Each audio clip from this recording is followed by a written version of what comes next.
yendo hasta México, porque es tiempo de contar con un amigo nacido en Juárez, mexicanísimo, arquitecto de profesión, maestro de museología, miembro del ICON, catedrático de posgrado, investigador, un amigo nuestro aquí, Juan Antonio Siller Camacho. Por favor, doctor, bienvenido nuevamente a esta edición del Congreso y el espacio es tuyo.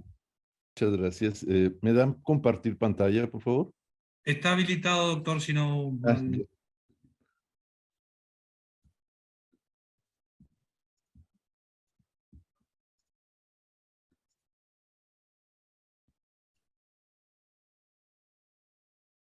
Muy bien.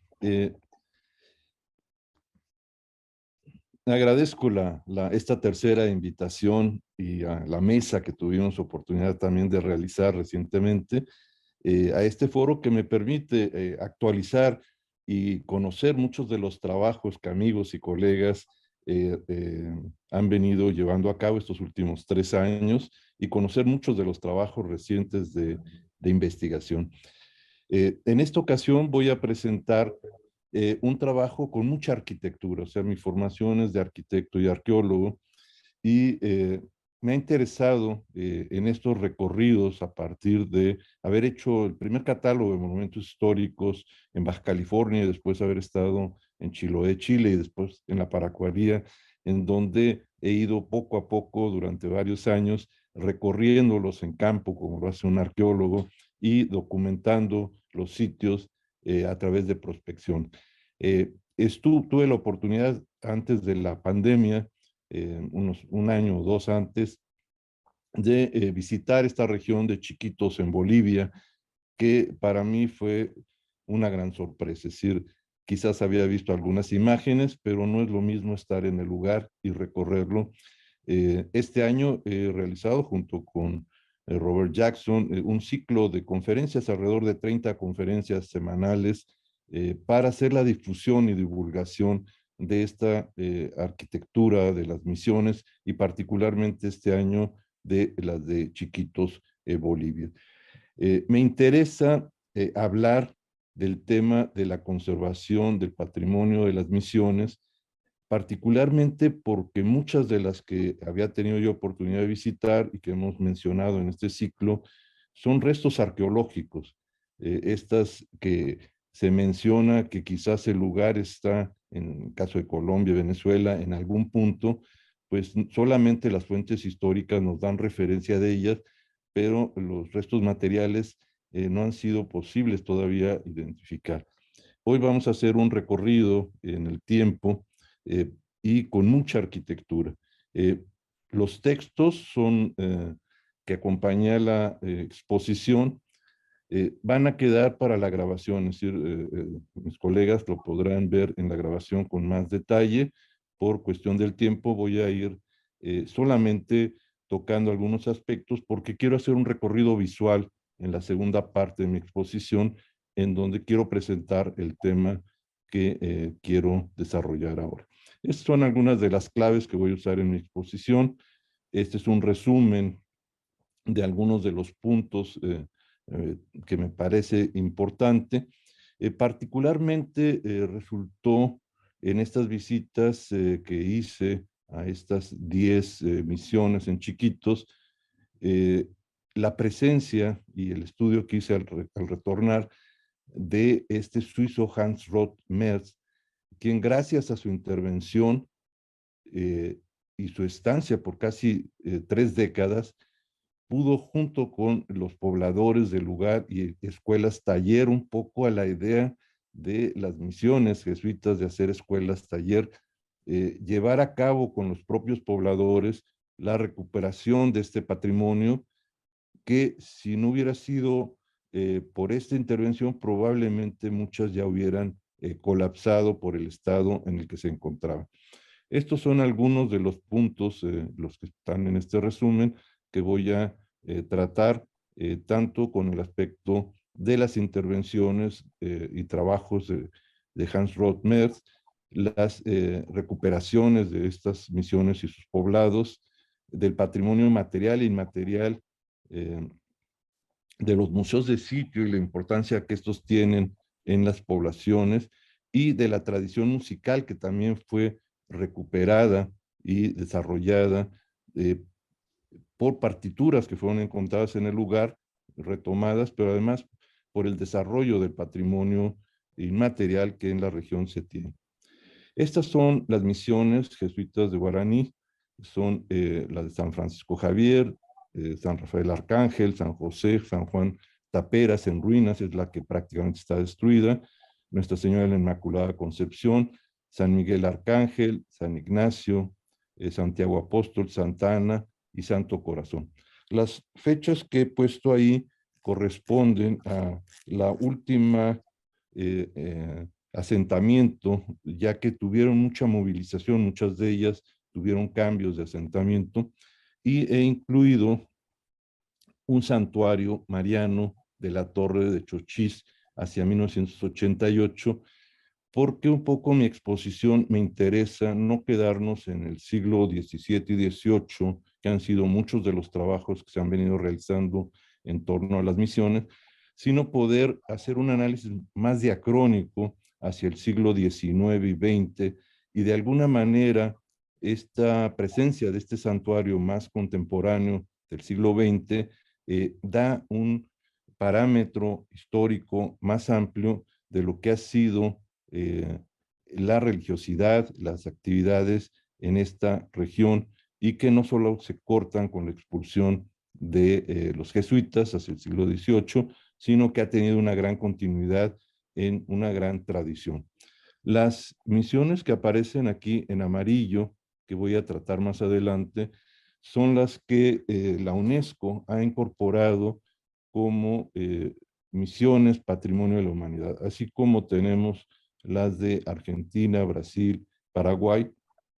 En esta región de la Chiquitanía, 6 han sido seleccionadas, simplemente es una muestra, no quiere decir que las otras no tengan un valor, simplemente no se incluyen todas siempre en estas declaratorias, se incluyen algunas, las más completas, o las que tienen algunas consideraciones que se establecen, pero las otras guardan un gran valor y son parte de un contexto mucho más amplio.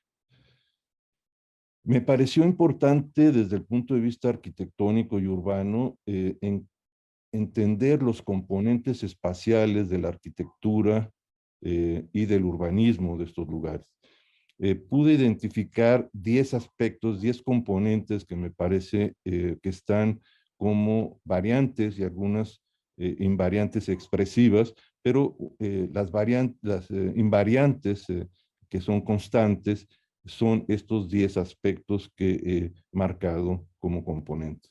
Uno, esta plaza principal y sus funciones polivalentes, que ya en una de las exposiciones tuvimos ocasión de escuchar. El templo y sus anexos, sacristías, etcétera. La importancia en el tiempo de la misión, como es la torre, campanario y el reloj de sol. Creo que este aspecto marcaba el tiempo en el lugar, y que es una constante importante, es decir, siempre hay un reloj de sol para la liturgia, para las actividades, y el campanario, que es la comunicación con el conjunto y que adquieren un gran significado. El patio principal de los talleres o colegios y anexos, los espacios exteriores del cementerio, que es un espacio muy importante que se logró resolver junto a la misión de una concepción muy diferente de los guaraníes en cuanto a la muerte y el retiro del lugar donde había habido una muerte, y cómo el cementerio aglutina en 4 cuadrantes en sus espacios este espacio contiguo al templo principal, lo que serían las habitaciones, servicios de los padres, la huerta, que es fundamental, y los anexos, porque eran verdaderos viveros, se llevaban frutos de árboles de Castilla, pero además se reproducía la hierba mate y otros productos, y la herbolaria medicinal que estaba en este lugar o estaba contigua en otro espacio, como en algunos planos podemos encontrar. Las manzanas o habitaciones de la población indígena, y sobre todo la traza urbana de las calles en la misión, que guarda una integración y adecuación en cuanto a la elevación y a la topografía del sitio, y que guarda también distintas orientaciones, no es una orientación única. Y luego lo que serían los campos de cultivo periféricos y la gran importancia de las obras hidráulicas periféricas y cercanas al perímetro de la misión. Esta conservación del patrimonio tangible en inmuebles en las misiones guaraníes tiene que ver con el patrimonio que llamamos material o tangible construido, los inmuebles, pero también tiene que ver el estudio y la importancia del patrimonio intangible, como son las fiestas, tradiciones, música y danza. Y esta evaluación de estos dos patrimonios tangibles e intangibles nos permiten tener también en algunos casos estas 6 referencias, esta declaratoria que hacia 1990 la UNESCO hizo de las misiones de Chiquitos. Todos conocen, ya se ha trabajado en este tema, estas fundaciones hechas por el arquitecto jesuita de origen suizo, Martin Smith, y la presencia, el traslado de él desde distintos puntos de Europa hasta su llegada, la travesía a través de Buenos Aires hacia 1728, y la presencia de él y la edificación de misiones, y sobre todo la importancia en la música que se llevó a cabo en estas misiones. Esta es parte de esa biografía que no me voy a detener mucho, está en el texto y están los temas principales que ya han sido estudiados por muchos de ustedes. Me interesa entrar a esta obra de conservación y restauración que va de 1972 a 1990 y tantos, en donde distintos arquitectos, particularmente Hans Roth, que va en una misión temporal, decide retirarse temporalmente de la orden y conservar su estancia en el lugar y permanecer por cerca de 30 años. Estos son algunos de los arquitectos con los que Hans Roth y algunos de ellos participaron en estos trabajos de edificación. Aquí están algunos de ellos y otros bolivianos que estuvieron también presentes y trabajaron hasta 1996 en San Ignacio. Los trabajos de intervención y una tipología que podríamos establecer en la conservación y restauración del patrimonio son básicamente 4 las más importantes.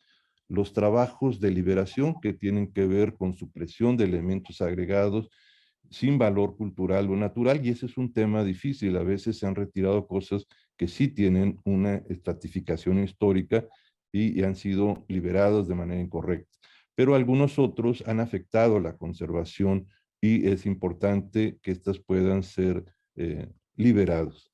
Otra de las acciones importantes es la consolidación, que es la introducción de elementos que aseguren la conservación del objeto, particularmente la estructura. La reintegración tiene que ver con la restitución en el sitio original de partes desmembradas, colapsadas, que pueden ser recuperadas y que a veces el término se refiere a anastilosis, cuando hay una recuperación de elementos que pueden ser reintegrados nuevamente. Y una cuarta acción es la de integración, que es la aportación de elementos claramente nuevos y visibles para asegurar la conservación del sitio, y que no necesariamente tienen que ser los originales, pero que permiten reintegrar al conjunto su estabilidad. Estos términos han sido muchos de ellos tomados de acuerdos internacionales, de las convenciones, una de la Carta de Venecia, que fue un evento importante, y yo he tomado algunas de estas de una publicación como editor que coordiné durante cerca de 15 años los cuadernos de arquitectura mesoamericana en la Facultad de Arquitectura de la UNAM, y este trabajo de Salvador Díaz Berrio y Olga Oribe definen muy bien los tipos de conceptos y su definición correcta, porque a veces son reutilizados o utilizados de manera incorrecta. Entonces, hago aquí una referencia de los primeros 4 o 5 que mencioné y los otros que son importantes, que deben ser usados de manera correcta en la descripción de los trabajos de intervención. Esta es una semblanza muy rápida de Hans Roth. Merz nace en Suiza hacia 1934 y regresa a Suiza, muere hacia 1999. Se unió a la Compañía Jesús en 55, tenía una formación y estudios en latín, griego y filosofía. Fue graduado en la Escuela Politécnica de Zúrich en 1996 y tuvo estancias en Irlanda, África, Grecia y Nueva Delhi. Trabaja en algunos proyectos, retorna a la India y apoya trabajos de la Madre Teresa de Calcuta y se incorpora hacia 1972 en ese viaje que hace a Bolivia en la restauración de San Rafael, sus primeros 6 meses y posteriormente 27 años que permanece en Bolivia interviniendo 6 de las misiones y realizando cerca de 140 obras religiosas católicas. Este tema es importante porque restituyó en muchas comunidades sus espacios religiosos con mano de obra guaraní, con diseños contemporáneos en cuanto al culto, y quizás hace este puente de edificaciones del siglo XX y culmina con esta obra de el santuario que voy a mencionar más adelante, de Chochis. Muere en Suiza en 99 y su hijo Cristian vive aún en Santa Cruz de la Sierra, es suizo-paraguayo. Ahora, en cuanto a los deterioros de estas misiones y que en la obra del propio Hans Roth menciona en varios artículos y que yo los leí posteriormente, hice el análisis de cuáles eran los problemas que yo había observado y coincido perfectamente con sus descripciones técnicas. Al ser materiales perecederos como la madera, tienen una vida útil determinada dependiendo de la conservación o el mantenimiento que a lo largo del tiempo han tenido. Muchos de sus daños se refieren principalmente a problemas de humedad o presencia biológica, al problema en el subsuelo de humedad, y uno de los daños más significativos que estas estructuras, estas 10 conjuntos de misiones, fueron más significativos, fueron en sus cubiertas, en sus cimentaciones y en los apoyos de sus columnas en madera, principalmente causados por humedades, por filtración o por capilaridad. Entre las causas que denominamos intrínsecas o extrínsecas, químicas o antrópicas, están las debidas al edificio mismo, su construcción, en cuanto a su posición, naturaleza del terreno, la estructura propia del edificio, como fallas de los materiales perecederos, como la madera, que es el caso que marco con amarillo, y las causas extrínsecas o ajenas al edificio y a su construcción, que tienen que ver con acciones prolongadas como físicas, químicas o biológicas. La acción temporal u ocasional serían otro tipo de causas, la del hombre o antrópicas, y el uso inadecuado muchas veces del edificio, la falta de mantenimiento, vandalismo, guerra, expulsión, etcétera, son las causas particularmente que en esta región encontramos. Las que aparecen con amarillo son las que se resaltan mucho más. Fue importante la creación de talleres que todavía a la fecha, como el Taller San Miguel y otros más, estos grupos que aprendieron el oficio o retomaron el oficio en estos trabajos a lo largo de 30 años, han conformado talleres de esculturas, de mantenimientos en toda la región y son los encargados ahora de muchos de los trabajos que se realizan con buenos criterios en todos los casos en las misiones. Estos trabajos tienen que ver con recuperación, o tuvieron que ver también con recuperación de retablos, campanas, campanarios y pintura mural principalmente. Entre los bienes muebles y arte sacro, la escultura estofada y de vestir son dos tipos de escultura, la pintura de caballete, los objetos litúrgicos y el mobiliario. Este cuadro que he elaborado, no sé si pudiera mover, tengo aquí la pantalla con los, si se pudieran quitar estos... Doctor, aparecen en su pantalla, nosotros lo vemos entero, ¿eh? Ustedes lo ven entero, es que a mí me estorban un poquito, pero bueno. En la parte de arriba de este cuadro que elaboré están las misiones jesuitas con sus componentes. Son estos 10 componentes que mencioné anteriormente y 3 más que tienen que ver con el tema de patrimonio tangible, patrimonio intangible y declaratoria de patrimonio. Y de este otro lado aparecen las otras, las 10 misiones con sus fechas y el santuario. Si podemos observar en los puntos amarillos, he señalado cuáles están presentes aún en todas ellas. En el caso de San Juan Taperas, al ser una ruina, solamente conserva su torre y campanario y reloj solar. Y en todas las demás, de alguna manera, estos componentes que están acá están casi presentes en todos ellos, en estos 10 aspectos. Quizás el de la habitación, que ha tenido cambios por los nuevos pobladores y que la traza y el sistema se ha modificado, quizás sería la que tiene una cierta alteración en el conjunto.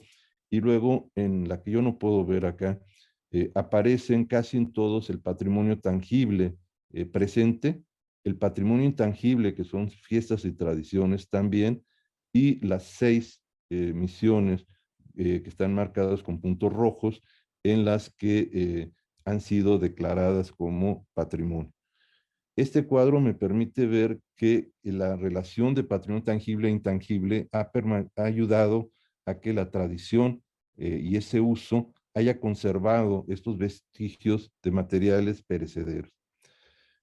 Aquí se plantea un problema interesante, que es la visión de la conservación y restauración desde la perspectiva europea, eurocéntrica, y un planteamiento que ya en México, en Japón o en Asia, y que sería extenso a otras regiones, plantea que el criterio de conservar un patrimonio como una reliquia y conservarla a perpetuidad, no solamente es un criterio que Europa ha planteado en las conservaciones, sino que en el caso americano, en el caso asiático, por ser materiales de vida temporal corta, la tradición suple esa materialidad y estos documentos, el de la Carta de Nara eh, y otras, la Carta de San Antonio, la Carta de México, plantean como mucho de ese patrimonio tangible es más bien un patrimonio inmaterial y que la tradición es la que permite que sus pobladores puedan estar reintegrando los elementos de manera permanente sin ser una reconstrucción. Estos son algunos de los criterios, el criterio 4, que fueron tomados por la UNESCO. Ahí están las referencias para las 6 inscripciones que tienen que ver con integridad, autenticidad y requerimientos de protección y manejo de patrimonio. El rescate de partituras que resultaron un hallazgo interesantísimo de Domenico Cipolli. Se encontraron más de 2.500 folios de un archivo musical y otros en mojos más adelante, han sido retomados en una actividad de patrimonio inmaterial por grupos que desarrollan actividades musicales, y estas partituras tienen que ver con misas, salmos, himnos, antífonas y otras obras. Es importante en el sentido de cuáles son estos patrimonios inmateriales, sus fiestas y tradiciones, y muchas de ellas tienen que ver con los patronos y las advocaciones. Cada una arma un calendario ritual, un calendario festivo en cada una de las poblaciones y sus tradiciones. Además de relaciones agrícolas que también tienen alguna relación con muchas de estas festividades o de estos personajes, como podría ser algunos de ellos, ¿no? Y algunas del calendario litúrgico, como serían la Semana Mayor, fiestas de Semana Santa, muertos, etcétera. Todas ellas constituyen, junto con otras que en el caso de Bolivia son muy importantes y que además de esta lista de patrimonio material de UNESCO, hay una lista también muy amplia de patrimonio inmaterial inscrito. Bolivia tiene 8 y estas son algunas de las fiestas y tradiciones ancestrales de tradición indígena que se desarrollan en distintos ámbitos y lugares en Bolivia, algunas más recientes en su declaratoria como esta de 2021, la fiesta grande de Tarija, eh, eh, el Festival del Señor de Jesús del Gran Poder en la ciudad de La Paz, recorridos rituales en La Paz durante festividades, otras musicales y danzas, eh, la fiesta mayor de San Ignacio de Loyola en Mojos, la salvaguardia del patrimonio intangible de esta otra comunidad,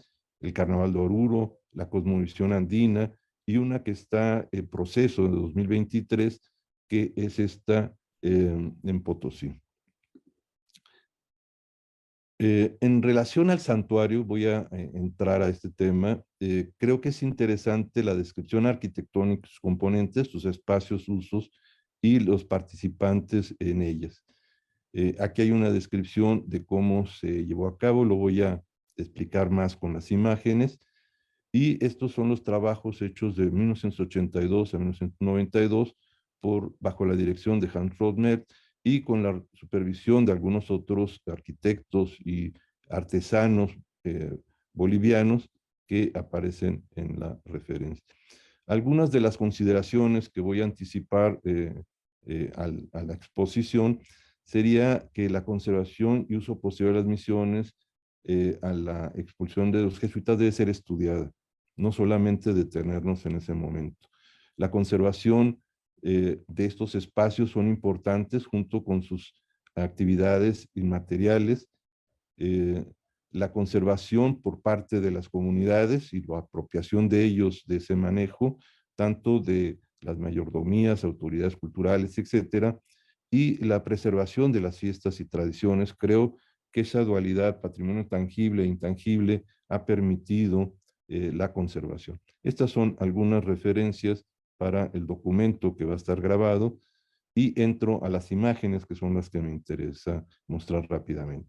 Este es un mapa de 1789 donde se ve Santa Cruz el Viejo de la Sierra y las misiones que se encuentran en esta zona y el acceso por río en este punto. Este es un mapa más reciente donde está Santa Cruz de la Sierra, el nuevo asentamiento y la distribución de estas misiones que he incluido en mi presentación. En los museos de sitio tenemos muy buena información. Este es un mapa en donde, un plano donde se pueden ver los distintos componentes expuestos en este museo de sitio. Y estas son las plantas de algunas de estas misiones, la de San Javier, la Concepción, con estas características tan especiales de una estructura de apoyos aislados, con columnas, 3 naves, y estos muros que simplemente no son de carga, son muros divisorios, con ventanas y puertas, los accesos, las sacristías, y el presbiterio y el pórtico o portal del racionero. Aquí tenemos la de San Miguel, la de San Rafael, Santana y San José. Y estas fotografías que encontré me resultaron muy interesantes. Aquí se ve Hans Roth con gente de la región, cómo tuvieron que irse a mayor distancia a los bosques a obtener la madera para la reintegración de las columnas. Ahí se puede ver el trabajo de corte en una fecha especial en relación a un ciclo lunar, la talla o el trazo de ellas, el transporte que fue muy difícil por el gran peso de estas estructuras que tuvieron que ser reintegradas. Aquí se ve una de estas columnas. Aquí se ve a los artesanos locales trabajando en la talla de estas columnas salomónicas, y aquí se ve la espiga de anclaje de muchos de ellos o de este otro sistema de anclaje, y cómo la comunidad volvió a trabajar en la reedificación de sus misiones. Aquí se ve sin sistemas de grúas muy modernos, sino muy similares a los que se usaron en su edificación original, como algunas que habían perdido estabilidad han sido reintegradas o han sido mejorados los anclajes de la parte que se dañó en la parte baja. Aquí se ven las cubiertas, como la restitución de madera fue importante, y una imagen de Hans Roth en uno de sus talleres o oficinas. Y aquí un recorrido rápido en estas misiones guaraníes. Está la de San Francisco Javier de 1891, y aquí podemos observar los trabajos de reintegración de las estructuras, de las tejas dañadas, y del gran espacio de la plaza, y de los elementos que de alguna manera fueron reintegrados en las cubiertas, los trabajos de restauración en San Francisco Javier, de pintura y consolidación, donde la iconografía es extraordinaria, las cruces de atrios o de la cruz de la plaza, con estos nuevos sistemas de anclaje sobre cruces anteriores que permiten una mejor estabilidad, algunos injertos en muchas de ellas donde la estructura original se conservó, y la parte dañada en la cimentación fue restablecida de esta manera, o este otro tipo de anclajes que también se hicieron en muchas otras.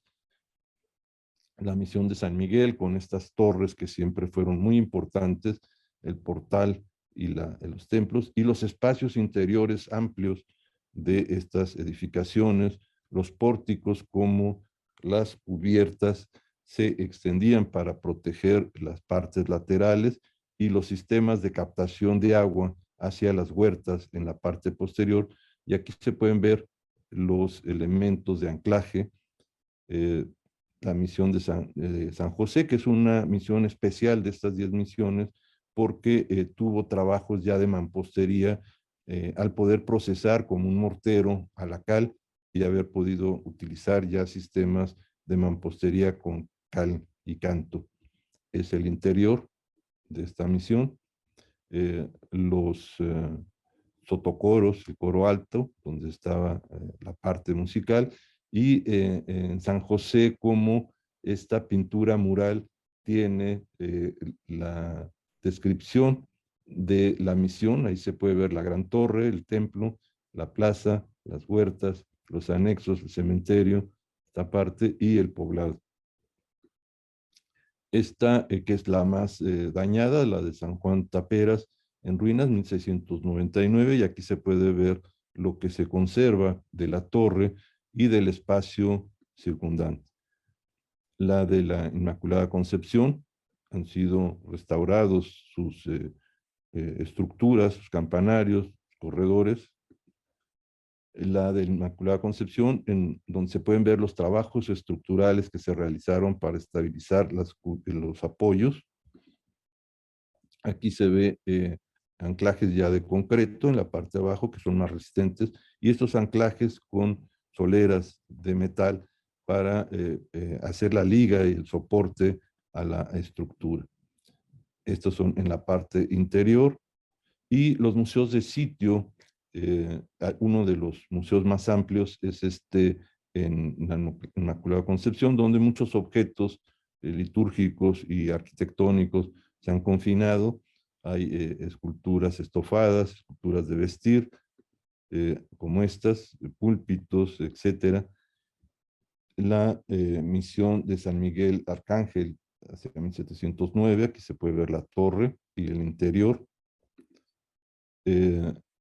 los pasillos y corredores, la de San Ignacio y una torre ya nueva, con nuevo diseño, y el espacio interior con su retablo, la emisión de Santiago Apóstol, con una torre más reciente, las campanas originales de la plaza, y como en el interior todavía el día de Santiago, tuve oportunidad de estar ahí, se celebra una procesión muy importante. Aquí he incluido algunas de las muchas celebraciones en cada uno de los pueblos. Esta es la de Santiago, el 25 de julio, como los personajes de la población intervienen, participan en la procesión con máscaras, capas, música, y que complementa quizás la forma en que estas misiones en su momento tuvieron estos espacios escénicos con sus pobladores.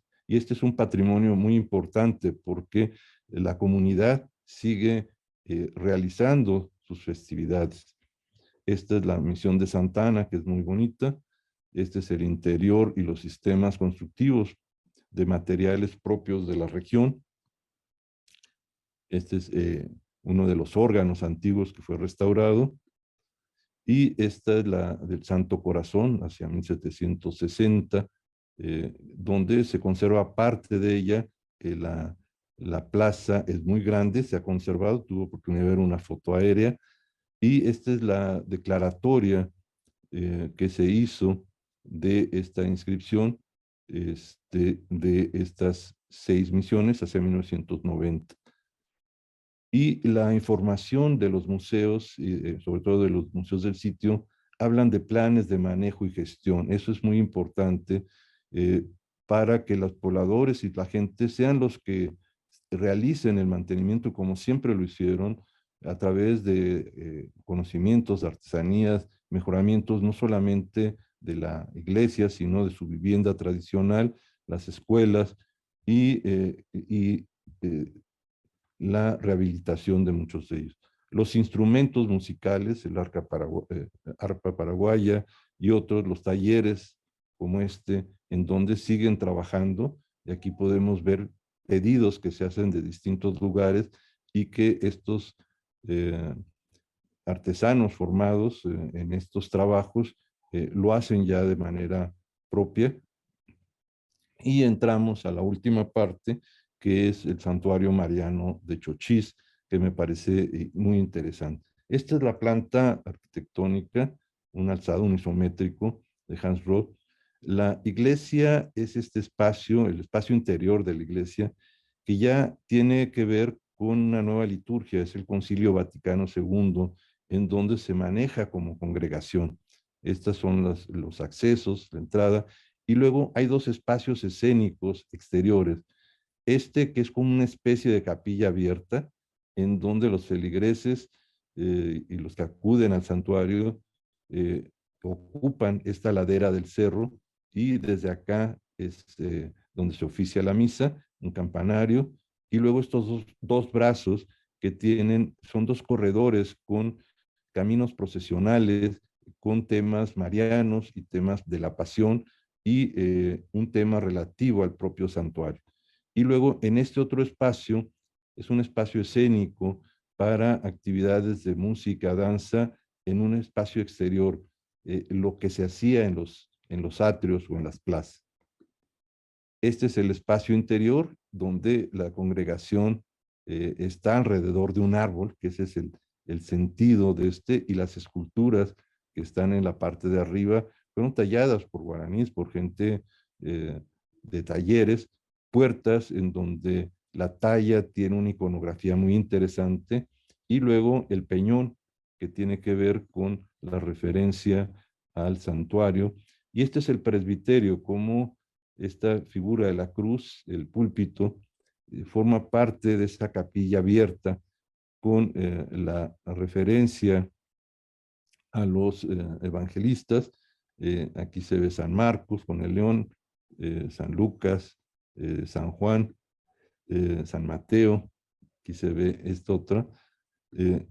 Y la parte lúdica, que es esta parte en donde hemiciclo sirve de escenario con dos columnas de la vida y la muerte, y en la parte frontal la gente que participa en eventos. Y aquí se puede ver la talla de estos artistas bolivianos, gente de estas poblaciones, como incluyen en esta especie como de tótem las figuras del tema de la vida, de la música, en estas tallas que podemos ver aquí.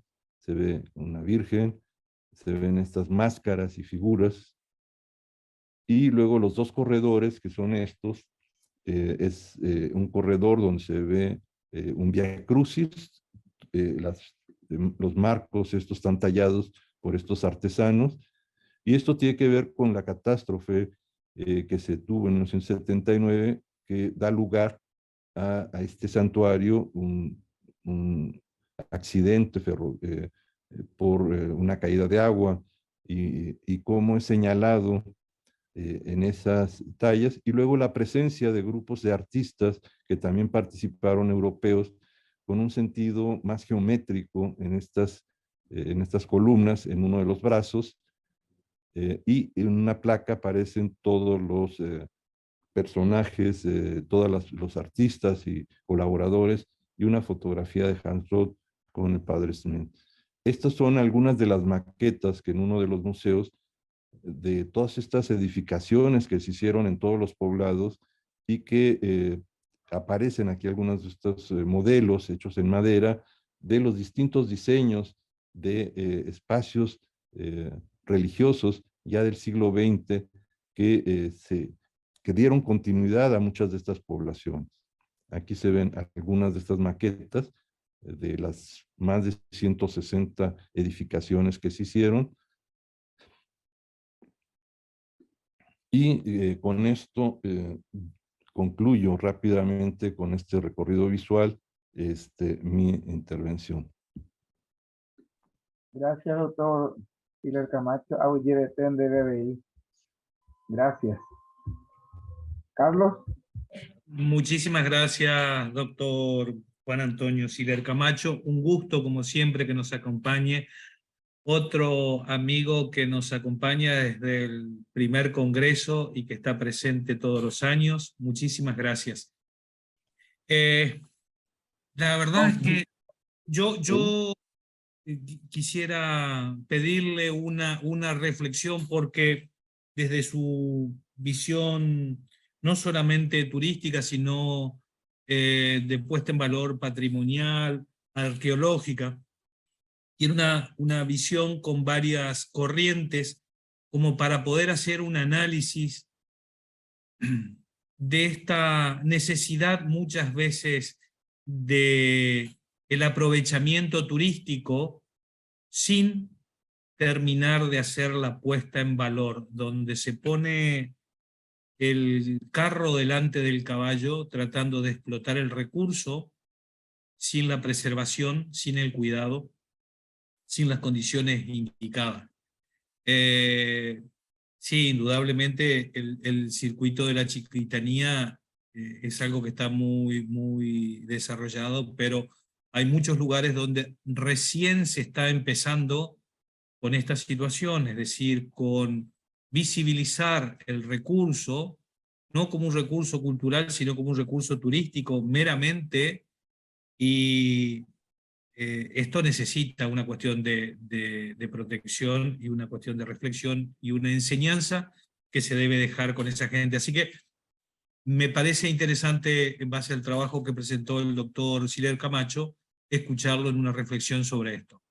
Sí, creo que la reflexión que yo haría es la importancia que para la comunidad debe tener el patrimonio. Es decir, más que el turismo, yo no soy muy de desarrollar turismo. Creo que muchas veces el turismo atropella a las comunidades, atropella el patrimonio, transforma los lugares, los expulsa de sus centros históricos cuando no está regulado. Creo que en el caso de Bolivia y este circuito, que no ha sido impactado por el turismo, afortunadamente, la comunidad convive con su patrimonio, es decir, es un patrimonio no tanto para el turista, sino que ellos recuperaron su patrimonio Y aquí creo que lo que es importante es la conservación del patrimonio tangible a través de esta conservación, por ser un patrimonio expuesto al ser eh, con poca permanencia. La madera, si no se conserva bien, se estropea más rápidamente.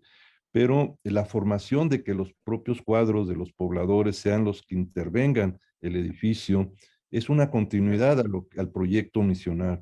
Es decir, el colegio y la escuela se formó otra vez con estos talleres y ellos aprendieron el oficio, lo desarrollaron y fueron los que intervinieron en la restauración de su propio patrimonio, que además lo usan para ellos, o sea, no tanto para el turismo.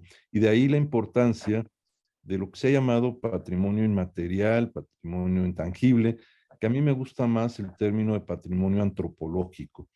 Creo que el patrimonio antropológico, en este caso, a diferencia de otras misiones en las cuales se encuentran más como vestigios arqueológicos, aquí se encuentran ambos, o sea, se encuentra el vestigio del siglo XVIII conservado y preservado, pero el patrimonio antropológico sigue 200 años después, o sea, 18, 19, 20 y 21 presente. Entonces, qué gran oportunidad que ese patrimonio antropológico de estas comunidades, a través del uso de sus espacios, su ritualidad, se conserve. Y eso creo que es una visión más integral, el que las comunidades se apropien, hagan suyo, y que el patrimonio inmaterial tenga la misma valoración y protección, no tanto para regularlo, sino para permitir que la comunidad haga uso de él como lo ha hecho siempre.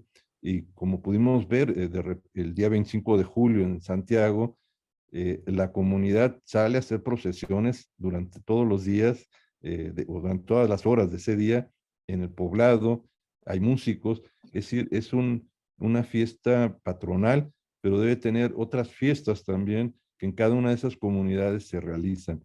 Entonces, el integrar el patrimonio cultural y el patrimonio inmaterial y material, creo que es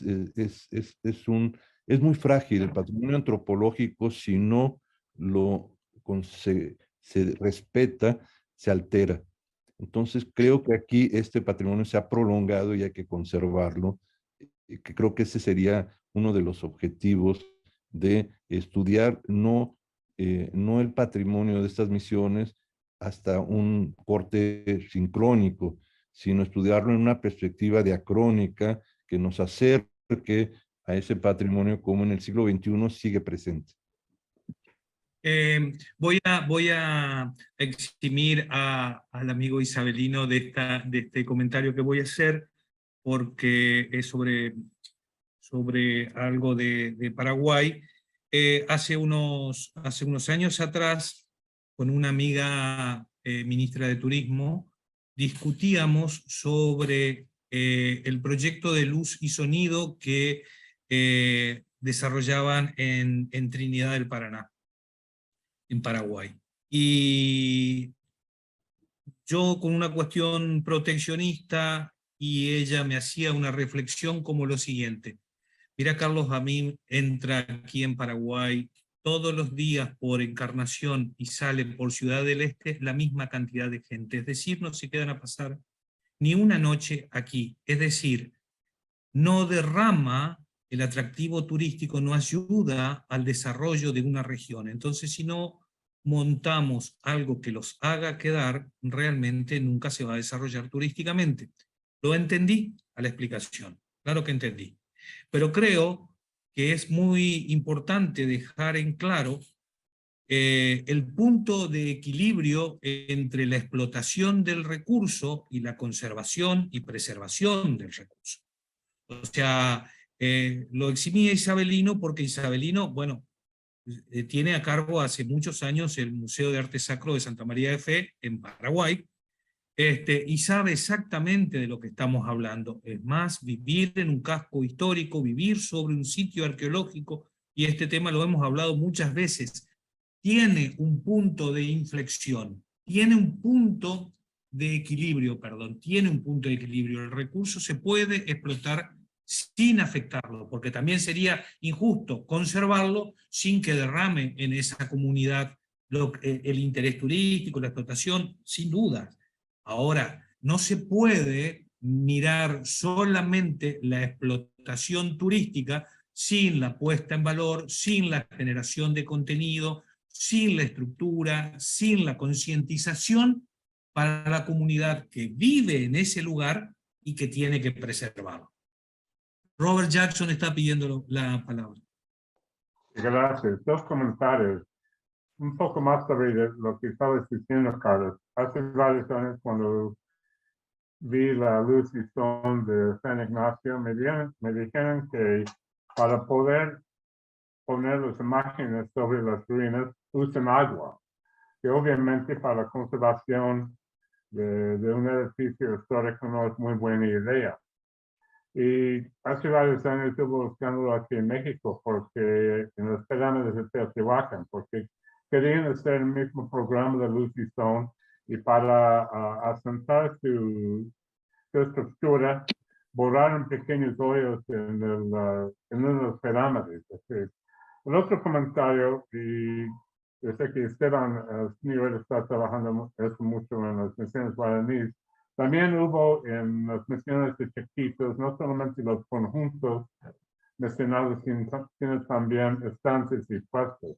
Y eso es un área que requiere más investigación porque tenemos documentos que dicen que cada misión tiene cierto número de ganado, etcétera, etcétera, y los nombres de las estancias, pero no tenemos datos sobre su ubicación, si quiere restos históricos, arqueológicos, nada de eso. Entonces, eso es como desarrollar esta idea del paisaje cultural de las naciones,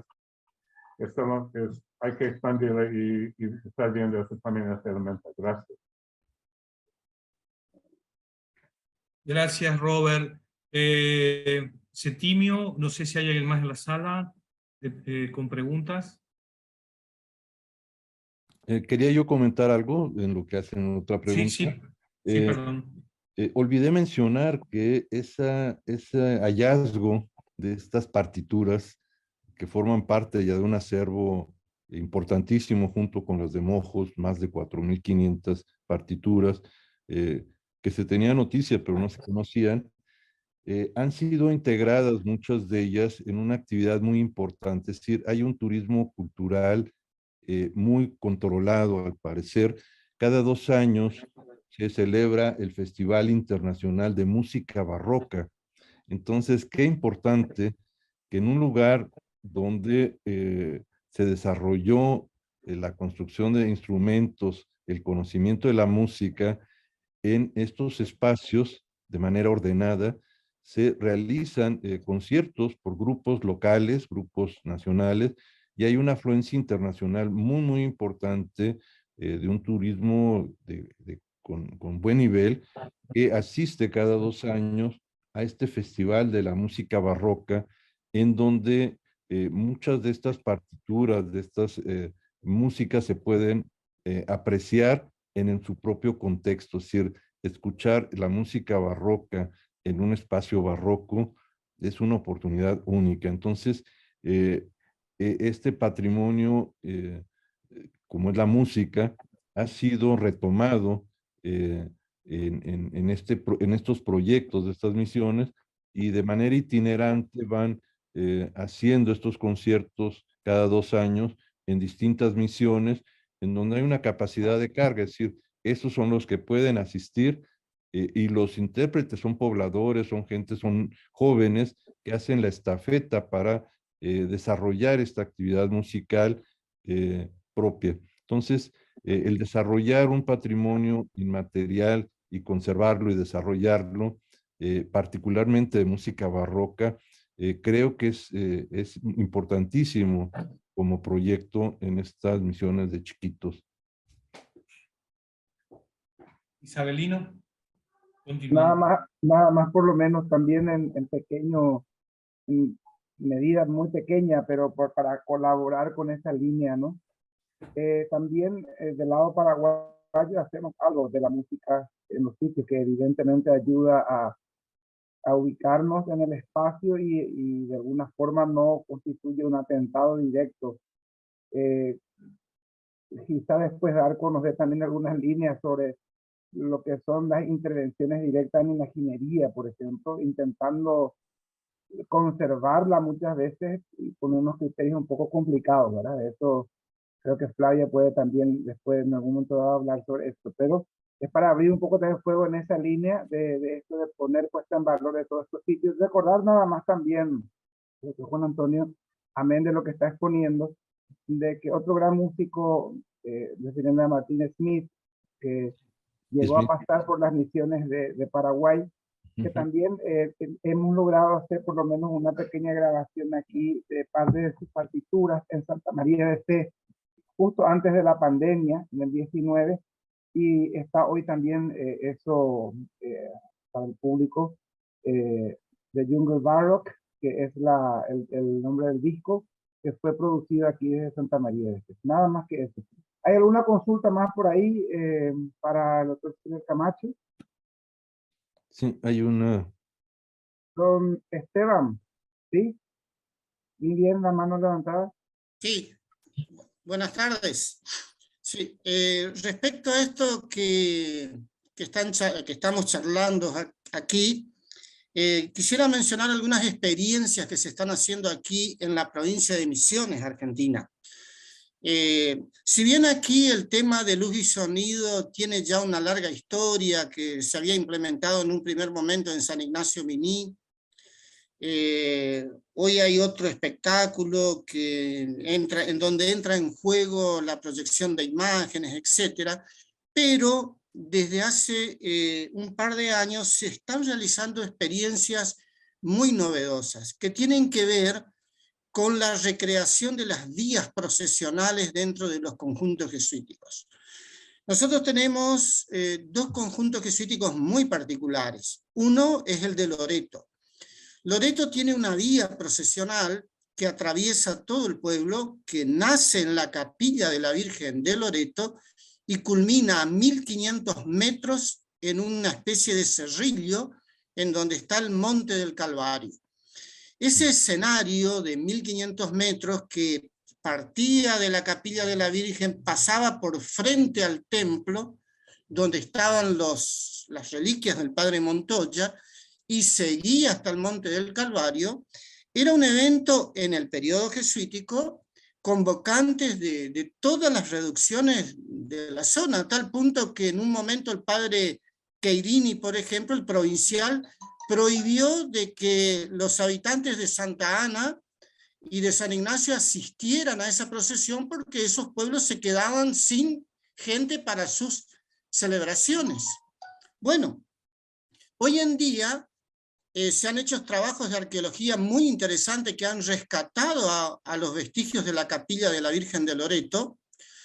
Se han hecho intervenciones arqueológicas por parte de la arqueóloga Alejandra Smith, que está participando acá en este evento, en la capilla del Monte del Calvario, y se está en un proceso de resurgimiento de esas procesiones, que de hecho siempre existían, o sea, siempre para el Día de la Virgen de Loreto, para el 10 de diciembre, la gente seguía yendo a Loreto, pero fuera de un marco institucional.